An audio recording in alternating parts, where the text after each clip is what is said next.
What's up, everybody? Welcome to episode 277 of Opinions May Vary. I am your host, JR. I have my co-host with me, Alex. Hello. Joining us this week is you, the listener. Welcome. Nice one. Right? That was good. 277 in. Just thought of that one. Spur of the moment. That's the kind of content that we deliver. Quality. Can't get that anywhere else, except everywhere else. Doesn't get any better. So you might not even be able to hear the fan this week if I got the levels. It's pretty low right now. It's kind of there. It's lowest setting. Yeah, whatever. Got to keep warm or got to keep cool. Both those things. It's summertime. We just got back from Hartford, like literally. Yeah. Literally just got back. Ish, from picking up our badges for ConnectiCon, which starts technically like right now. Yeah. Starts on Thursday. We've never attended a Thursday because it's normally like the Nerd Prom, Right. and like badge pickup. We're not making fun of it. That's what it's called. I am not making fun It's of the Nerd Nerd Prom. The Nerd Prom, Which, it's exactly what it sounds like. Think of, I think we passed at least two princesses on the way in and out. one of them was in a stunning gown. Yes. She was taking up the entire stairwell, and I wasn't even mad. She earned the stairwell. Yeah.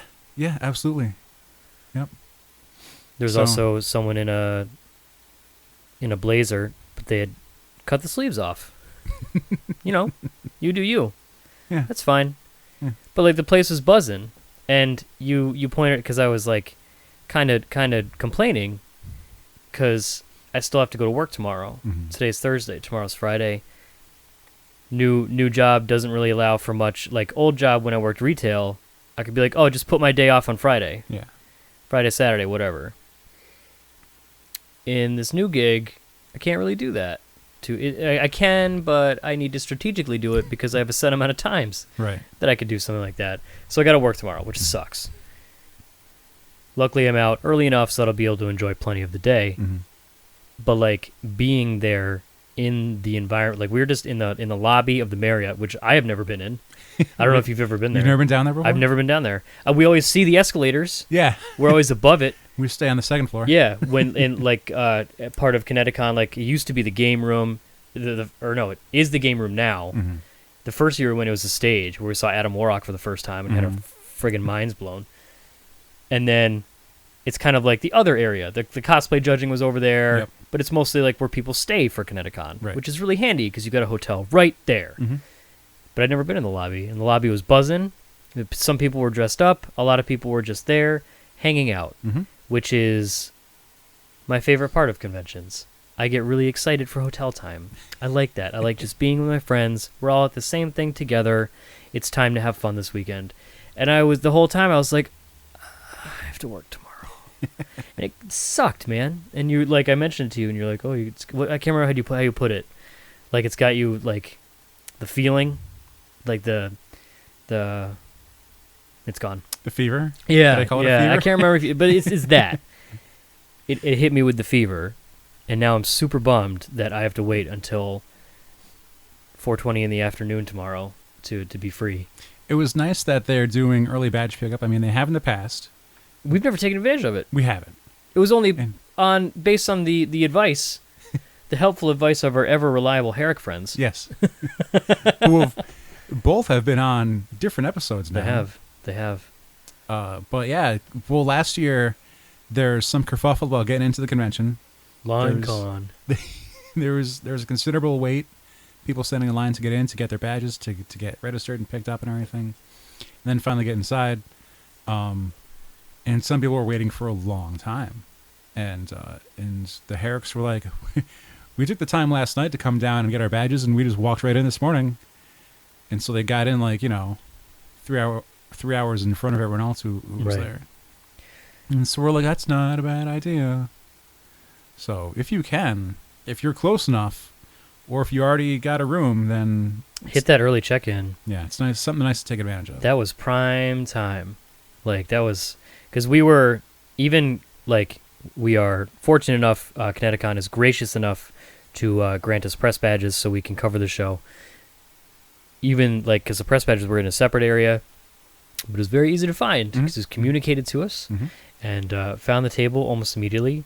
And then the guy who's been communicating with us, Rob, who's the head of press, was sitting right there and told us exactly what to do and gave us the rundown on what the weekend's going to be like. Yeah. And it was rad. It was painless because we've had some experiences, both pain-free and mildly painful, trying to pick up badges in the past. Yeah. Sometimes it takes a couple to get used to it.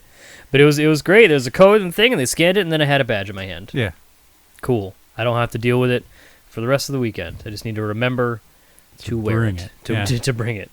But yeah, I mean, so far, it's off to a good start. Yeah. we suspected we already saw some friends because we saw a car with a Maryland license plate. Maryland, yeah. And Baltimore doesn't have license plates. And immediately Jared suspected, is that Super R-Fight? Those are probably Super R-Fight people. Because they're from Baltimore. They're from the Maryland place. Many of them are in the area because they regularly play Auto Bar. Right. And that's one of their regular gigs. And we're always excited to see Super R-Fight do their shows, all their shows. If you can't make a show, go to their string of tables and hang out with them. They're still cool to hang out with. Buy the merch. Buy We've had a bunch of them on. They were kind enough. They've been generous enough. They've been super friendly to us the past couple of years, coming on the show and talking with us. Most recently, we had Jamie Noguchi come on, and just hype up his stuff. I can't wait. I hope he has pins. I hope he brought his pins. And his cow his dog. Did you see his new shirts? Yes. He released 3 new shirts, and I was like, I want that one. No, I want that one. And then it turns into I want all 3 of them. Was it a bear with chainsaws or a shark with? It's I can't remember. It's a tank and an animal with chainsaws for hands. It's great. And he has some good models wearing them too. It's true. One of them's Chalmers. It's true. It's gonna be fun on the bun though. If he has a puppy cow, I'm probably gonna buy one. Right. Yeah. Mm-hmm. Or I'll wait until I bring my niece and I'll buy it for her. She wants it. So you can hide behind the excuse, like, "Oh, it's for my niece." It's for it's not. It's definitely not for me, an adult man. A woof woof moo. I don't know. But our good pals at Art Fight, they're going to be doing shows and stuff almost every day. Friday they're doing Art Fight. Jimmy Noguchi's doing a panel himself. Saturday is Art Fight Unleashed, which if you are over 18 and don't mind genitals, I highly suggest Super Art Fight Unleashed is a hell of a good time. Make sure you check the rules if you have to pick up your adult wristband ahead of time. In past years at ConnectiCon, you need a wristband showing that you are over 18, so don't forget to grab one if they are doing that this year. And then on Sunday, they're doing their podcast, their live Super Art Fight, the podcast. Wait, I have a confession. Oh? We went to that, what was that? 3 years ago? 3 years ago, I think. We were like right up front, and we asked a question, and we had them on our podcast before the show. Right. For some hype, we had Mikey and Chalmers, Baron von Sexival, and referee Brandon Chalmers, and we're like, yeah, we had you on the show and we talked about stuff. So here's the question, and like Chalmers stopped me and he goes, "That's cool. Hang on. What's your show and where can we find you?" And I go, "Where opinions may vary." And I have to turn to look at JR and I'm like, "Where are we?" And like, classic. We were a little over 100 episodes in, and I panicked and couldn't remember the website of where to download our episodes, and I had to look up my co-host. For the record, it's omvpodcast.com. I have never forgotten since then.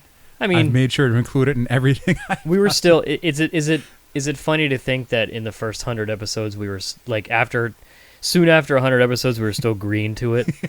Oh, that was in the early days. When at the time it's like, fuck, who knew this for 100 episodes? We celebrated with a cake.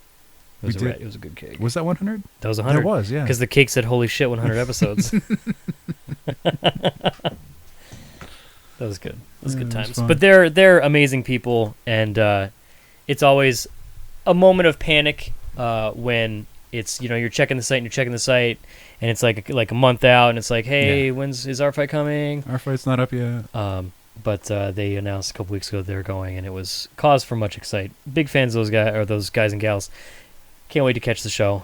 I can't wait to see all the blood and mutilation that gets drawn for the Unleashed show. When you cheer, make sure you sit in front. That's one of their recommendations. If you want to be heard, you got to get in the front.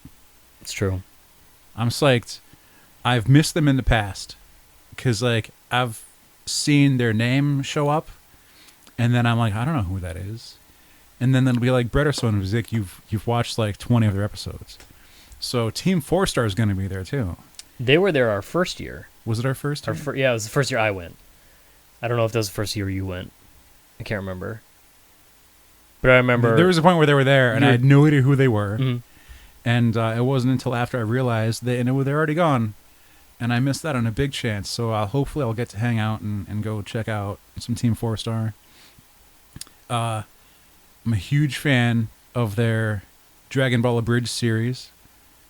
We've also loved what they've been able to do with their Attack on Titan Abridged. Although that's all we're going to get at that. But yeah, it's painful, but it's also almost like it's perfect. It's like, do you need any more? Yeah. I mean, I wouldn't mind more. And even then, like, I guess I haven't voiced but like, Dragon Ball Z Abridged never really did it for me. Yeah. Which I could see. Yeah, I mean, I've tried a couple times to get into it, and it just didn't work for me. But then Attack on Titan Abridged, I've watched a dozen times, and it never gets old, and I always forget the jokes. Because, like, it's longer. It's like a 20-something minute episode, right? Yeah. And, like, I forget things in the middle. Like, so, like, I only watch it once every... It's like Scott Pilgrim. I try not to watch it too often. Right. So it stays a little fresh. Yeah. It's funny as hell. Maybe because Attack on Titan is so fresh. And, like, I just recently watched it, like, a year or 2 years ago. Yeah. I can't remember. Now Season 2 is out, and everyone's talking about Season 2, but it's not on Netflix yet. Oh, no. I almost just broke Alex's computer. I kicked your keyboard. It's my keyboard. It's cool. It's fixed. Everything's fine. It's probably for the best, anyways. You need a new keyboard. Just is a new keyboard. No, I'm just kidding. It has to light it. Anyway, they're currently on the Cell games. They just started doing Cell games in Dragon Ball, the Dragon Ball version, which, like, now where they're actually airing real Dragon Ball's airing Super. Right. So it's like there's a long way to go. They got plenty of material. They got all the Beirut stuff, and they got all the Goku Black stuff. They have to go through all the Buu saga. Yeah, exactly. Yeah, they're not even. Are they going to do GT? GT was retcon, right? Is that not canon anymore? It's not canon, right? Because Akira Toriyama wasn't actually involved in that. I heard it was the story. Is that why it sucked? Yeah, yeah. That's why. That's pretty much. But I love it. Our good friend and co-host Brett is a huge fan of it. We end up just quoting the show to each other. It's one of those things that's funny to me when you guys talk about it. Like when you guys quote the thing back to it. It's like when I talk about The Office to like like friends of mine who just don't get The Office. Mm-hmm, they just don't. Nope. But to me, it's the funniest fucking thing. And when I talk about it, they're like, "That sounds funny," but it just doesn't work for me. But like when you and Brett just go on, and like a friend of mine at work was telling me about it, like Cell just standing there, like, and like people were showing up to fight him or something. Yeah. Like Sonic showed up at some point or something like that. It's like a side series of the Cell games. It's not actually. It's not within the same like numbering of the Dragon Ball Abridged, and I think Fist the North Star showed up and Yu Yu Hakusho showed up. Like, it was fun. And like it just Cell dealing with all of them, and some of them are like more powerful. One Punch Man was there. Yeah. That got me thinking then. Yeah. It's like, who would win in a fight? Well, I think, if I remember correctly, One Punch Man's protege tried to fight and didn't have any effect. And One Punch Man, like, wasn't interested in fighting, and neither was Cell, so they just didn't fight. That's the easiest way to get around it. Yeah. But yeah, Team 4-Star, they're going to be there. I can't remember if they've been there since we saw them the first year. I don't recall. I think you probably would have noticed. They've also had plenty of videos like kind of explaining what they do, because occasionally Kaiser Neko will have like, here's where I had to edit lip flaps, and here's where we had to like actually alter animation that was on the screen, or put on a different background because Piccolo was never in this episode, so we took him out of here and spliced him in there. Right. And it's really neat watching that happen. And then like only getting base explanations of where the voices come from. It's like, so it's 3 guys that do like 80% of the voices. Like, well, that's crazy. So they'd have a fun couple of panels to go to find them. I plan on sitting in on some of those. Who else is going to be there? Mr. Brent Peeples is going to be in there. Brent Peeples? You just heard about him that name last sounds week. familiar. Sounds like a rad dude we talked with literally a week ago. Brent was super rad. He's going to be there doing the arts. Go stop by his table. You can listen to him talk even if you go to omvpodcast.com or search Opinions May Vary in iTunes, which I think there's another Opinions May Vary podcast now. Yeah. That has like 6 episodes out and is all about the show. I saw that. It's all about that show that everyone watches. Hang on. We're both actively looking stuff up right now. Because it's about, oh God, what's that show? Opinions May Vary. Opinions May Vary by OMV. And it's all about, let's see. Legion. That's what it is. That's right. Legion. The show Legion. Which everyone, I mean, it looks like they release consistent content for about 5 weeks, and that's about it. But anyways, Brent was actively you can listen to Brent's episode. Drawing an issue of New Superman while he was talking to us. We're allowed to say that. He told us it was okay. We're not saying what issue, though, but he was drawing the things. He was penciling New while Superman. talking to us. Can you believe it? Which is pretty rad. I just said pretty read, by the way. I will read it. Guys from Atomic Robo are going to be there. Brian and Scott. They do Atomic Robo, which we interviewed them a couple years ago. Don't believe that interview is currently up on YouTube. I think I took down a lot of our old interviews just because they were really old. Fair. If you get What's your next album? That was 4 albums ago. If you get a chance to read Atomic Robo, I recommend it because it's a comic book about a sentient robot who I think one of the catchphrases is like, "I'm going to punch you with science." It's fantastic. But like, he's not just like an attacking robot. He's intelligent and he thinks things through and he organizes a team to science shit out. It's great. And Brian and Scott, right? Mm-hmm. Brian and Scott. They came up with a really clever reason for why time travel isn't possible. And it's because you can only if you make a time machine that can help you travel through time, it will also have to make sure you travel through space as well.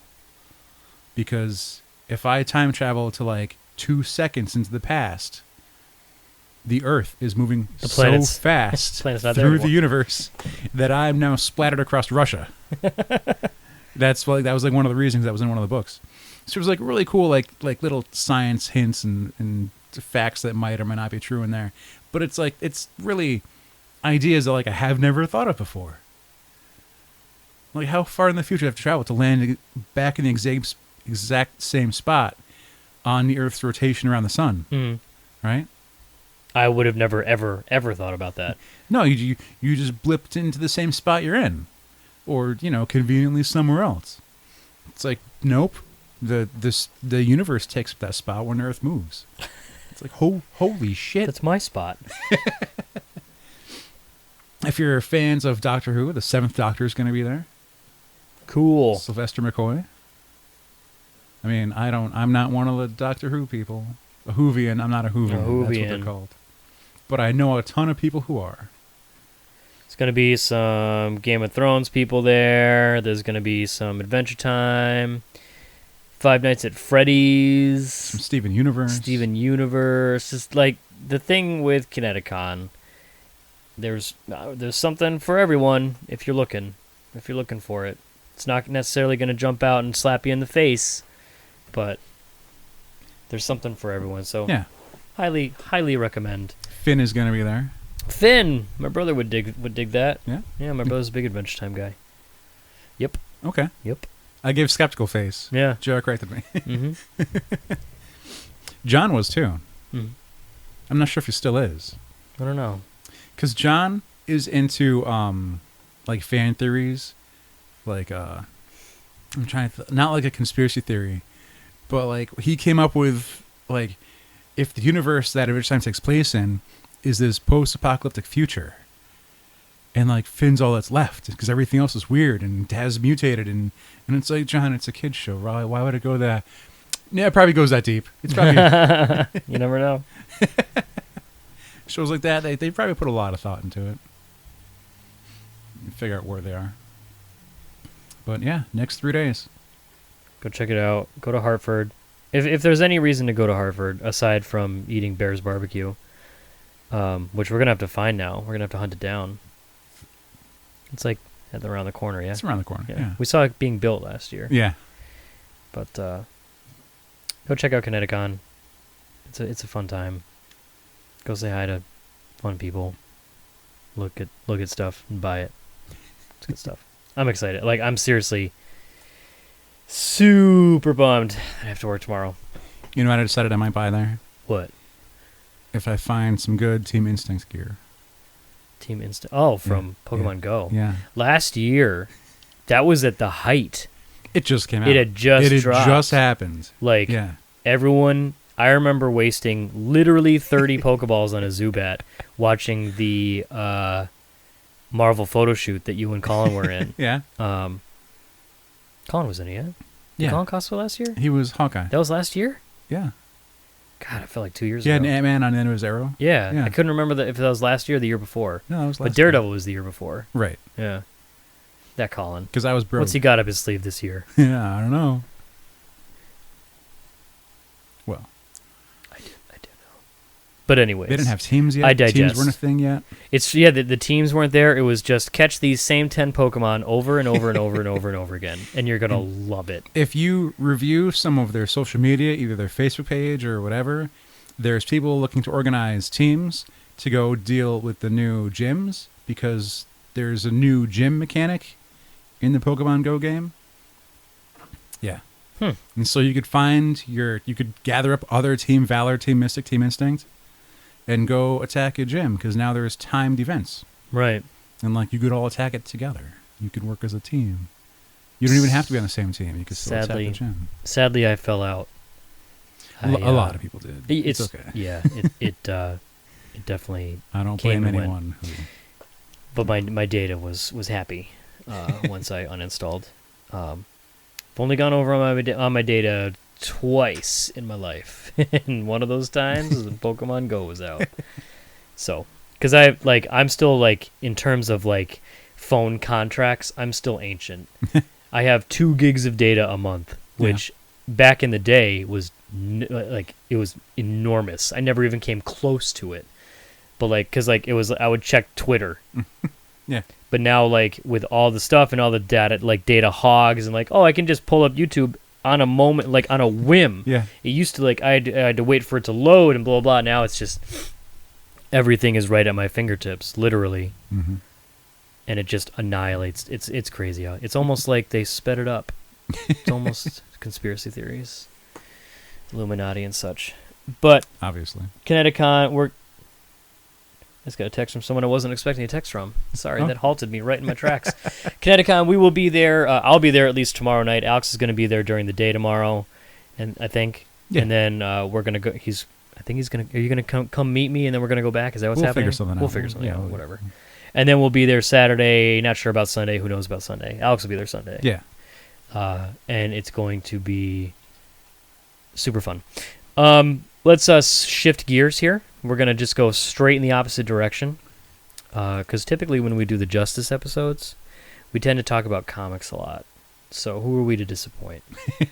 Because like we've talked about collecting in the past, like why we collect, how we collect, what we're looking for, the motives. I guess it's also in why. But what did you do this weekend?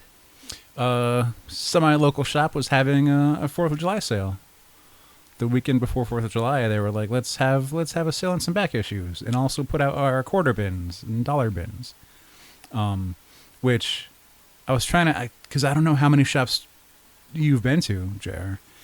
because I go to a lot. Because there was time when I was playing HeroClix, I might do 4 or 5 shops in a week. Right. Just to go play with my plastic figures and roll dice. And it's weird to walk in a shop and then not actually patronize it, so I'd buy something there. And if no one else shows up to play, then you got time to kill.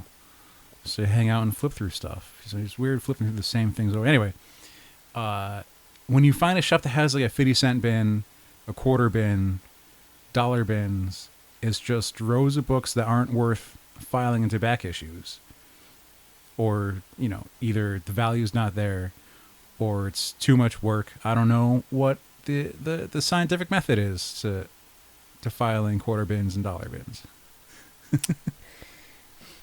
I'm curious to know if there is one. What constitute conspiracy theories. It seems haphazard, but is there really like a formula, to get your attention, to get you to keep flipping, Yeah. Like strategically place one, like maybe it's worth 75 cents instead of 50 cents, like every 10 books. Like, right. oh man, how do they miss this? How do they get this in this box? It's not supposed to be here. It's like a sales strategy. You're welcome. I highly doubt that. It's just stacks of garbage. I will. So I went to Comics and More in East Hampton, Massachusetts, and there was a few boxes on the floor in the 25-cent area that had a lot of 90s image. So I flipped through past a lot of Brigade and Youngblood and Shadowhawk. So those are what I call kindling, because you just set them on fire when you find them. Because you have mint copies and you're just trying to drive up the market value, right? No, if there's less copies they're on garbage, the market, just burn them. If there's less copies on the market, then the copies that are in existence All right. go up in price. Am I right? That's a good strategy. Do you think that eventually 90s comics are going to be super valuable No. because everyone just knows that they're worthless, so they just trash them, leading people who actually saved 90s comics Here's the problem. to actually have a gold mine? The problem with that It could happen is that no one's actually going to trash them. because they all think they're worth money. Right. They'll think someday they might get something for them. And it's... So the collectors are going to keep stuff that they actually want. Either it's valuable or there's nostalgia involved. And when you move out, your mom throws out your collection of Batman or X-Men. I have a friend who was just asking me, how do I get back into collecting? And he's like, I had a good run of X-Men and Batman, but mom threw them out. And it's that's a shame, because that's what moms throw out. Yeah. You wanted to throw out the box of 90s image, but they haven't. I don't know. And, yeah, so I have friends who's like, hey, I bought a box of comics off some guy for $20. And I go, yeah, what's in it? And they go, oh, there's Image and Ultraverse and Malibu. And I go, burn it. You overpaid. Just, you want to set a campfire this season? Just use that. How much did you pay? Oh, you paid? You overpaid. Any dollar amount. Yeah. But I did actually spend some money on quarter bins. I bought a couple of things, and there's some stuff that I actually put back too, because I guess I wasn't educated enough about what I was looking at. Because sometimes you'll find stuff that's come out, you could have paid cover price, but no one else did, so it didn't sell. So there it goes. So the New 52 Earth 2 stuff from DC Comics, which dealt with the JSA, but it was on Earth 2 essentially. I had at least 10 to 12 issues of that. Mm-hmm. But there was JSA or Earth 2, and then there was Earth 2 The Society, and then Earth 2 World's End, and I was like, oh, this is all the same series. Because there's some in single digits, and there's some in the 20s, and there's some in these are all different, right? And then I set those aside, and I went downstairs to look at the better stuff, because it's a 2-floor shop. And they had collected series of Earth 2, in collected bags, where you could fit 6-10 issues to a bag or whatever, and then you buy the whole collection, which also I feel is a pretty neat idea. We'll come back to that. Mm-hmm. But they had Earth 2 Society and Earth 2 World's End all in different bags. And I was like, are these different series? What? I don't want them anymore. I gave up. I put them back. But there's other stuff that I bought. So like, if I was one of those people that didn't like the new Lobo, the pretty Lobo, Right, was there right. like a sparkle Lobo? The whatever. Twilight Lobo? The Twibo? Twibo. Oh, So, like- low light. That was good too. Continue. I bought like the first 2 issues and then was like, I don't want these anymore, so I stopped buying them. But did I buy 5 for a quarter? I sure did. Quarter a piece. So like, I'll take these Lobos now. I also bought 5 issues of Angela, of Marvel, when Angela, I think it was Queen of Hell, meaning HEL from Asgard Hell, because now Angela is related to Thor. Marvel did. So anyway, but they're not really for me. They're for when I sell another issue of mine, I'm going to put them together and maybe drive the price by like $5 or so. I spent $1.25 to try and make $4.75.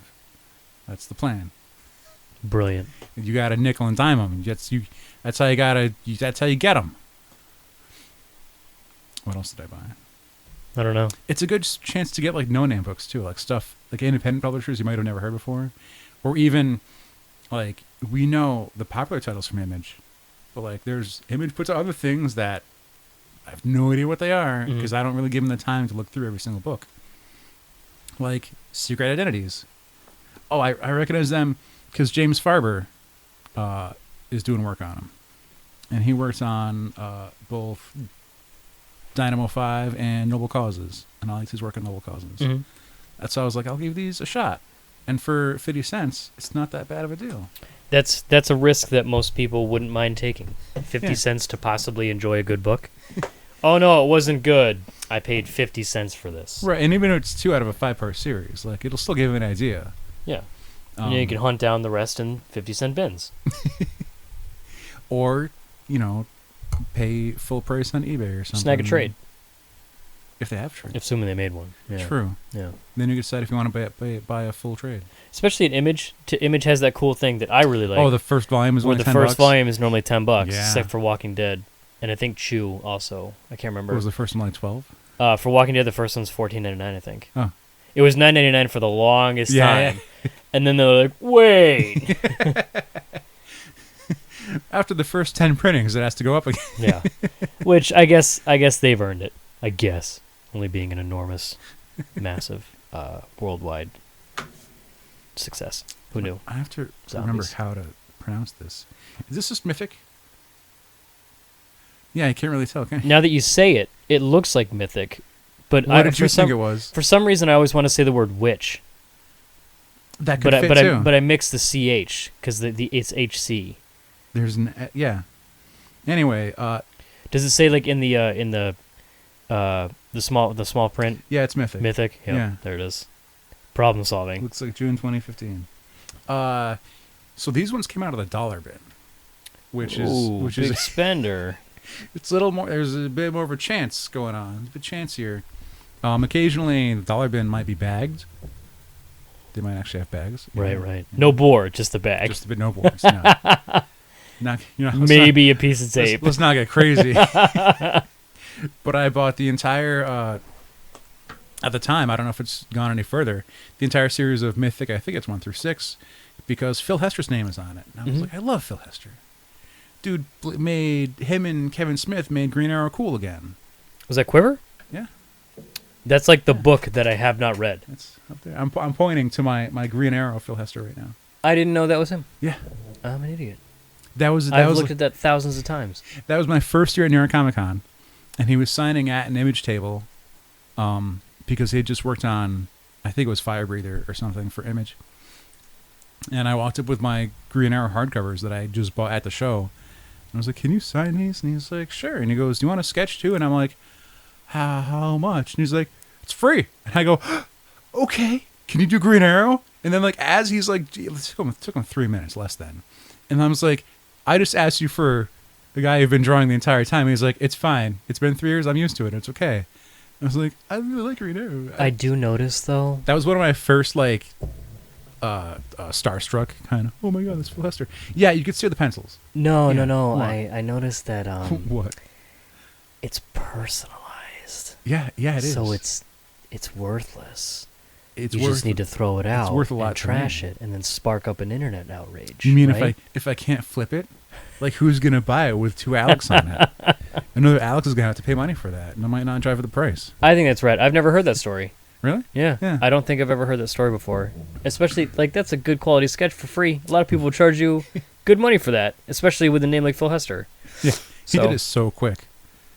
And it was literally like a year after he was done with Green Arrow. Mm-hmm. Like, it was when I was first got back into collecting comics again. What is... Like, we're not talking 50-cent bins necessarily. I'm just kind of generic back issue bins. They can be 50 cents. Sometimes they're cheaper. Sometimes they're cover price. Right. Sometimes they're $1 over cover price. Yeah, exactly. Yeah. Or sometimes they round up like $2.99 to $3. Yeah. What's the best find that you've... Because I can tell mine while you think, if you want to give it a moment. Because it's like, what's the best score you've found in a back issue bin? A back issue bin, a 50-cent bin, a $1 bin, like, in terms of either value in actual price or value to you. Doesn't necessarily need to be worth money, but I have. If you need to think, I have one because I can tell you my story. You go. Because I do have a story about that. Because I don't do a whole lot of back issue diving, because I'm so new to comics. Most of the series that I read, I started early on, like, unless it's like a series that I picked up, like Invincible, I picked up pretty late. I was reading all the hardcovers, but I didn't get into actually buying the single issues until around issue 100 when all that craziness is happening, and then I just started buying it monthly. And I've been filling in, like, every now and then I'll like just snag a couple back issues of Invincible, and our good friend Charlie sold me the first issue of it, which to this day is one of my prized possessions. So I'm going to step in just for a brief second. Do it. Charlie. Yes. He was having some conflict on his page of sketch prices a while ago. There was a lot of...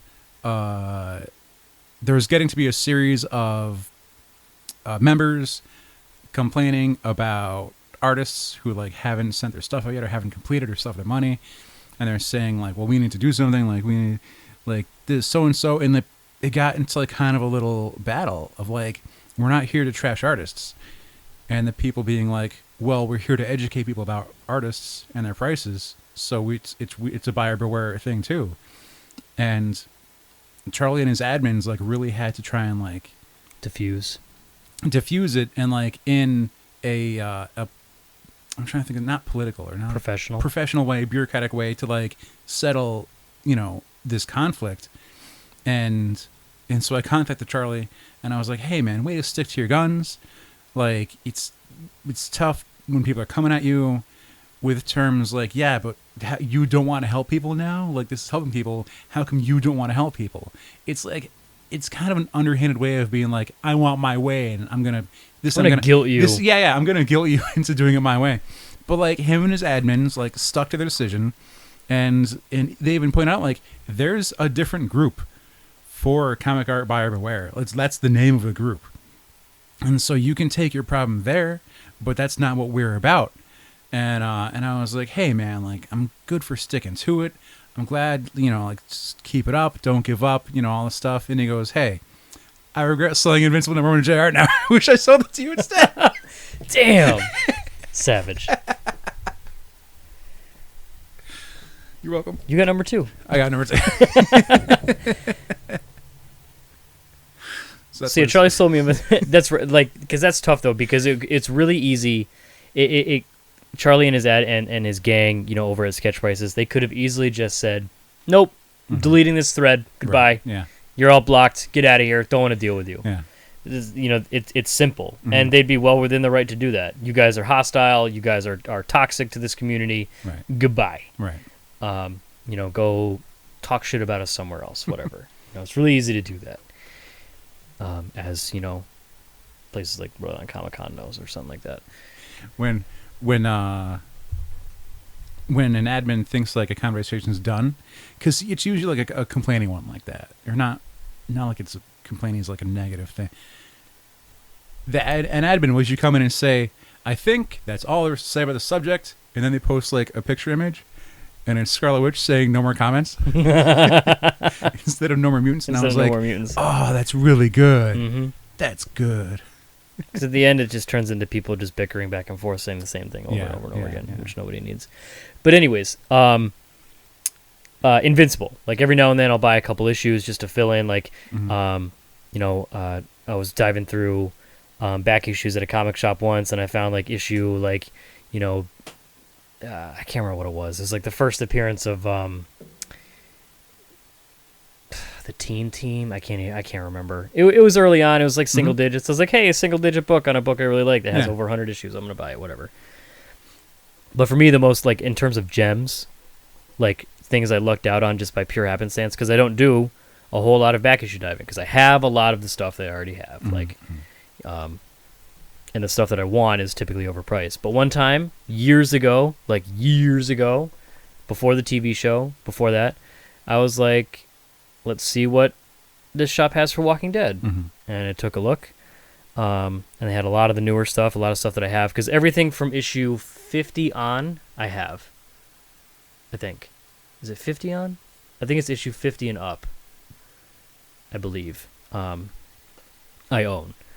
And then I have some before that, like here and there.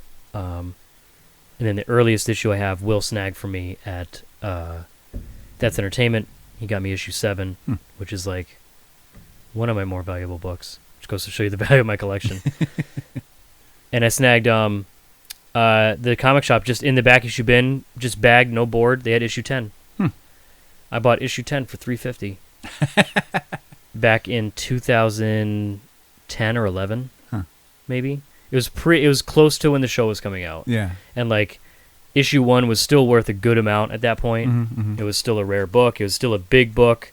Wasn't quite as big as it is today, but I snagged issue 10 for $3.50, which on comicspriceguide.com it's $50-$60 or something like that. I can't remember, but yeah, and it's like a Tony Moore cover. Still back when he was doing the covers. He wasn't on the art, but he was still on the covers. Right. Charlie Adler's 4th issue, something like that, because he started on 7, 8, 9, 10. Yeah. It was an early on book. I don't remember if any key events happened or if anyone showed up, but and it's in decent shape for being shoved into it, because like those long boxes just get packed full of. They just keep stuffing them in. Oh yeah, just like get it. Even looking at what's in there, you have to pull out like a handful first before you can even start flipping through. Oh, it hurts just doing it. Yeah.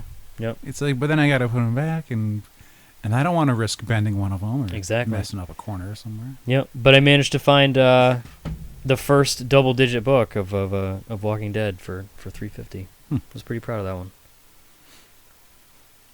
I don't think I have a money issue that I've pulled out.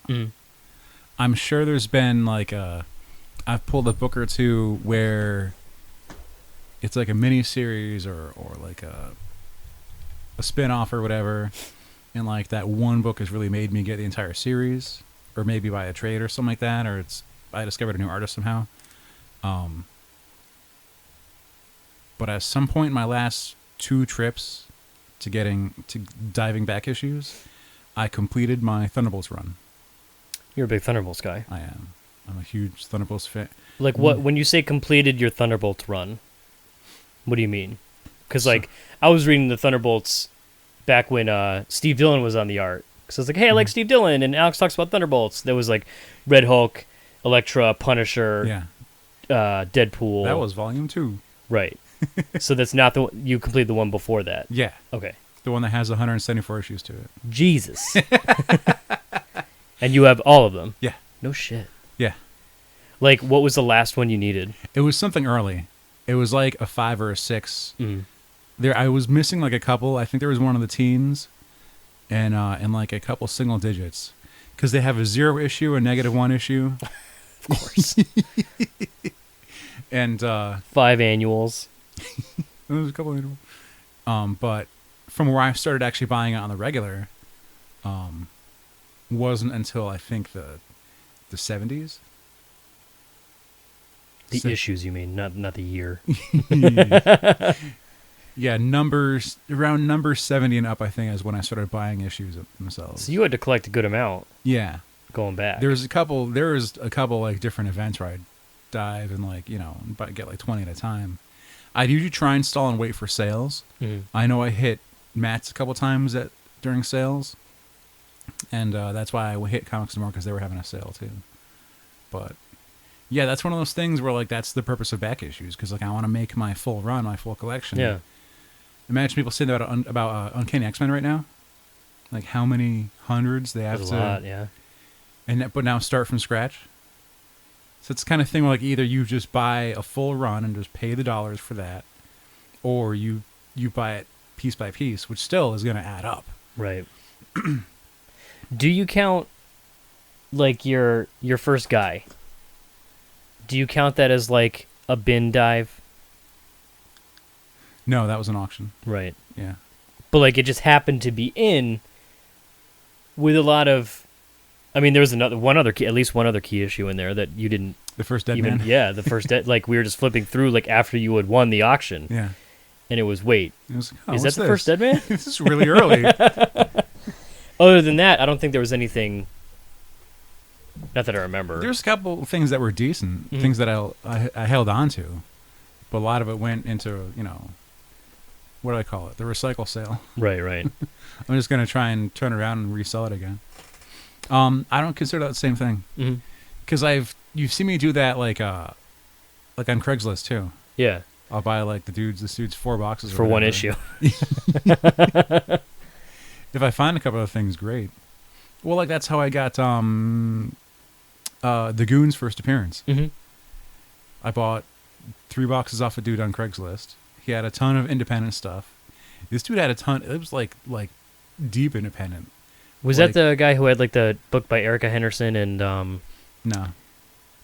This guy we met in Holyoke in the parking lot at the mall, Holyoke Mall, and like, how many times have you seen the Kinko's printout comic books, where they just fold their 8x10 in half and print on that? Maybe smack a staple in the middle. Yeah.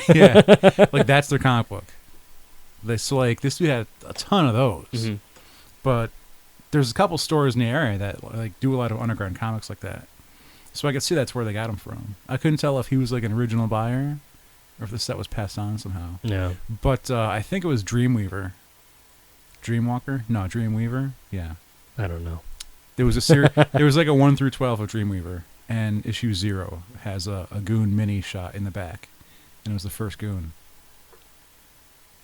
Numbers 1 through 12 are signed by the artist. Eric or Pell? the writer. No. The not artist, Goon. Oh, I thought you also had Goon in there. No, because I rechecked it. Because I was looking at 1 through 12 and like, oh man, they're all signed. Does that mean I can't get my Goon slabbed? Then I look back and 0 wasn't signed, and I was like, oh. But do I want to break up the set now? Right. This scout no one's ever heard of? Because there's 4 pages of the Goon in the back of it. It's like how issue, God, what is it, 60 of Walking Dead had the Chew preview in it. Oh, yeah. Which, like, I can't remember how much it's worth, but it's worth like $60-$70 or something like that, just because of it's also the first appearance of the Preacher. I can't remember his name. But, like, it's crazy how many first appearances there are now in The Walking Dead. Yeah. Like, flipping through, like, issue 117 or something like that, randomly, or, like, I can't remember what issue it is, but out of nowhere, it's worth, like, again, worth, quote-unquote, is worth, like, $90. Why? Oh, because it's the first Paul. Who's Paul? But, like, they popped up in the show, skyrockets. As soon as Rosita and Abraham showed up, boom, that book was off the charts, meaning $75. But that's pretty big considering.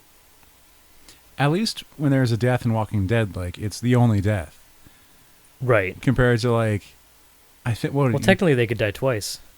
Oh, that's right. Shit. Didn't think of that. Because they do that with Shane. Did they? Spoilers. Because there's the death of Shane. It's a 10-year-old spoiler. There's the death of Shane in issue 6. Yeah. And then I think when Rick goes back to kill him. Yeah. And he's like, get up, you son of a bitch. And, like, he comes out of the ground. Really cool scene. I believe they call that like the death of Zombie Shane. I think that's like noted, in the notes, and stuff like that. And like it's worth more because of it, like. Were we looking at a book where it's like first death of Hawkman, and then we saw like a fourth death of Hawkman? I mean, they're cursed. Yeah. That's their life. There was even the first appearance of Negan, issue 100, which, as like a year ago, was worth cover price. Right. Because like I go back and I check my Walking Dead values every now and then because it's like the one series that I have that's actually worth something. And like the first appearance of Negan was cover price. I bought all as many as the variants as I could find. Justin sold me the wraparound cover that had like the foil variant on it. Like it's worth like $10. And now the first appearance of Negan is just it's not significant, but it was a pretty big jump for a book that just came out a couple years ago. Yeah. And even then, the variant is worth money too. The variants leading up to I think I already told the story. I can't remember. The variants leading up to issue 100, like not the variants, the second printings, because like remember like 95 through 100. Yeah. It had like the silhouettes of the saviors, right? And then the second printings had silhouettes of different pieces of Negan. So technically, those were the first appearances, quote unquote, of Negan. Like the first time you see like him and his bat is on the second printing of issue 99 or whatever. Like so like even those are worth more because like second printings are typically usually not worth much, right? Unless it's like the second like that ultra rare second printing of the blue cover. Remember that one with the governor on it, Walking Dead? No. They issued one with a red cover, and the second printing had a blue cover, and it's like ultra rare, and it's worth like $200. Anyways. Usually, as the more printings come out, the more they go down in price. Mm-hmm. Which is why I think you have to navigate through 3 pages on comicspriceguide.com to get past issue 1. What does it go up to? I think it's double X or something like that. It's insane. There's so many variants of issue 1. So there's cover A, cover B, cover C, all the way through the alphabet, and then it has to start going double A, double B, double C. It's insane. I actually have the Image First edition, which is worth like $15. Again, quote unquote worth, but like just because it's Walking Dead 1, so many. I've been fooled plenty of times on the second printing covers. Mm-hmm. I thought I had the good Spider-Man Obama cover. It's a second printing. Yeah. That one was huge. I have the yellow-orange background, not the blue one. The blue background's the first one. The blackground. Blue background? Yeah, yep. Yeah. Mm-hmm, mm-hmm. It's like, it's the same thing with Chew. Yeah. A damn book. I think I have a third printing of the first issue. Was my like original one when I was like, what is this book? Right. Everyone's talking about it. And then my incredible wife, one of the first gifts she ever got me was she got me a graded 9.8 first printing. She reminds me all the time too. Yeah. It's a good wife. Because when I talk about because when I have these conversations with her that she does not care about. Right. But this Walking Dead conversation, she hears about it all the time. When I go, oh my God, this random book, this is worth $10 now, and I'm really excited that one of my books is worth $10 because I feel like I had the eye, like, oh yeah, I saw it, I knew it, I fucking knew it. And like she always reminds me, like, oh, how much is it worth the same amount as your Chew number 1 9.8? And I'm like, no, it's not. What you were saying earlier about if you hoard a certain issue, then you'll drive for the price. It's funny. Because I'm doing that, right? With with your Gambit? No. Not even close. I just really like Gambit. Did I show you his cover? Yes. I haven't looked at it recently. The original art. The original art for Uncanny X-Men number 266. It will be up for auction. Either it is right now or it will be soon. It was posted to like the sketch group or something like that, or the original art group. And like the other fans of the page were like guessing what it's eventually going to sell at, and like they're in multiple tens of thousands of dollars, which kind of makes a Gambit. Yeah, that's crazy when you think about it, because like when you think about like the cartoon. Well, the cartoon's old as dirt. Gambit was in the cartoon the whole time. Yeah. He's in the credits. Yeah. But to think that he didn't show up in Uncanny X-Men until 266, is that what you said? Yeah. 266 issues. Mm-hmm. Name one book that's going on that long right now. Right now? Savage Dragon? What's that up to? Well, there's a lot of things Spawn? that have been renumbered.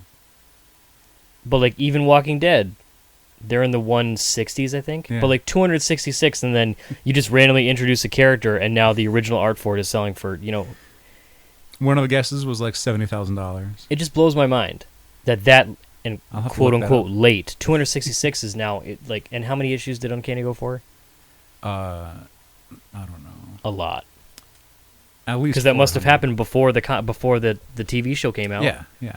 Which blows my mind, because in my opinion, nothing happened before the TV show. The TV show was like the Big Bang for comics. Everything just appeared once the X-Men TV show hit. Yeah, that's fair. To think that anything existed before that, any sort of canon and X-Men, it just kind of blows my mind. But I feel like Bishop was 375. That's crazy. Because he's I such a might be- character, you know? Now I have to look this up. Well, good audio of good podcasting here. Of while looking we- up info, type. First appearance of Bishop. I spelled Bishop. I spelled it Biship. Uncanny X-Men 282. 283. I have 282.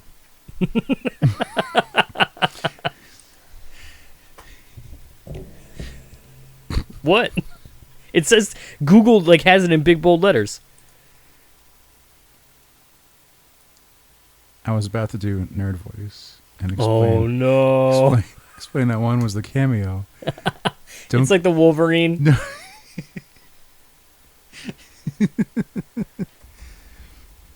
Let's see. It first briefly appeared in 282. Oh yeah, that's correct. Yeah, that's right. 282. Which only came less than 2 years after the first Gambit. It's crazy to think that in 2 years, Volume 1, Uncanny X-Men. Yeah. Any guess? How many issues? Did it make it to 5? Yes. Okay. Didn't make it to 6 though. No. Fantastic Four was up in the 6s. Jesus. I mean, even Action Comics hit 900 before New 52. Yeah. Yeah. 900. Uncanny X-Men went for 545 issues in Volume 1 with 18 annuals. Only 18. Volume 2 went for 20. And then Volume 3, 36 and 1 annual as of January 2016. So I don't know if it says it on there. Did you know the thing about Uncanny X-Men and the reprints? No. All right, so at some point through the late 60s into 70s, they stopped making new X-Men books.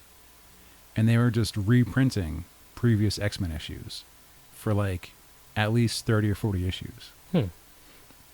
So you can own X-Men number 20 and X-Men number 64, and it might be the same issue.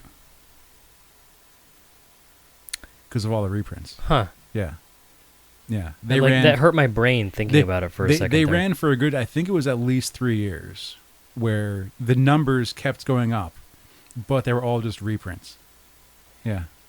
Looking at this, and issue 1 is the X-Men. Everyone knows that cover. Mm-hmm. I didn't even realize as a kid, because when I was a kid, okay, I'm going to go way back here, and we're running low on time. Everyone's like, we're not even going to take up a full episode. When I was a kid, my friend, growing up, had a subscription to comics. Yeah. He had he got them delivered, and he always got Uncanny X-Men. Ooh. And I always didn't like Uncanny X-Men because I was I just want to read X-Men. I didn't know anyone who did the subscription thing. Mm-hmm. I almost did it. I thought about doing it, but I think something my parents thought it was a scam and didn't want me to send away money or whatever. Right. Yeah. Send a certified whatever. But he got Uncanny X-Men. I was like, what is this? This isn't I want to read X-Men. Mm-hmm. I didn't know that Uncanny X-Men was X-Men. Yeah. I thought it was a different story. I thought I I'd was just explain this to you. Well, no. When I was a kid. Okay. When I was really this is 3rd grade. Right. And I just didn't get it. So in my mind, X-Men happened back in the 60s and the 70s, and then in my mind, Yeah. Uncanny X-Men started in the 90s. Right. because that's when I first saw my first Uncanny X-Men was in the 90s. So I was like, oh, this must have... I just forever relate it to the 90s. So when people are probably listening to me talk about how, like, oh, well, obviously the TV show, the cartoon started in 94, 92, or whenever that started. I can't remember when the X-Men cartoon started. Let's go back and listen to our episode with Larry. And I imagine people are going insane thinking that Uncanny X-Men started in the 90s. Because, like, I never related... the X-Men book to Uncanny. I always had them as two different things. It's like it's taken me a long time to like try to really get there. I've also really never... The only X-Men I've ever read was Astonishing, which, in my opinion, wasn't too bad. Because recently we were at a party. You had looked in our friend's encyclopedia book. Yeah. And like, he kind of gave me a quick challenge of like, Omega Red. And you nailed it. And I was like, X-Men number 4. And he was like, yeah, X-Men volume 2. And I was like, no, that was X-Men. The other one's called Uncanny X-Men. Even though it was X-Men when it was first printed in the 60s, and it changed at some point, that's considered uncanny. Right. It's like when Journey into Mystery changed to Thor. Yeah. Well, that or did it just start a new book? I thought it changed. Did it? Yeah, it became Thor because I think the numbering stayed the same. Right. So it was like, I think it was like, what, 164? And then suddenly Thor is 165. And it's like, where's Thor number 1 through 164? I believe that's what it was. We might be bad fans, and people are going to correct us. For the record, if you're talking comic books made more than 10 years ago, I'm totally out. I don't think it was 164. Because Thor already was there. Let's try 163. Well, Thor was into Journey to Mystery. Right. Well, but like it says, though, let's see. First, Thor on cover. 126? Maybe? I don't know. This is real good shit right here. I'm going to look up last issue. Character first appeared in Journey to Mystery 83. Spelled mystery. God, Wikipedia. There it is. Wait. 125. You had it. When you said 126. Yeah. So the last Journey to Mystery was 125. And then Thor started at 126, battling Hercules. Look at him swing that hammer. Back when Thor was like, if he put down the hammer, he turned into just humble old Billy Joe Bob. I can't remember his name, but like I just remember reading Infinity Gauntlet. He was a doctor. Yeah. If that hammer is away from me for more than 30 seconds, I'll turn into just humble Doctor What's-His-Face. Now it's my cane, and I have to smash it on the ground to turn it into the hammer again.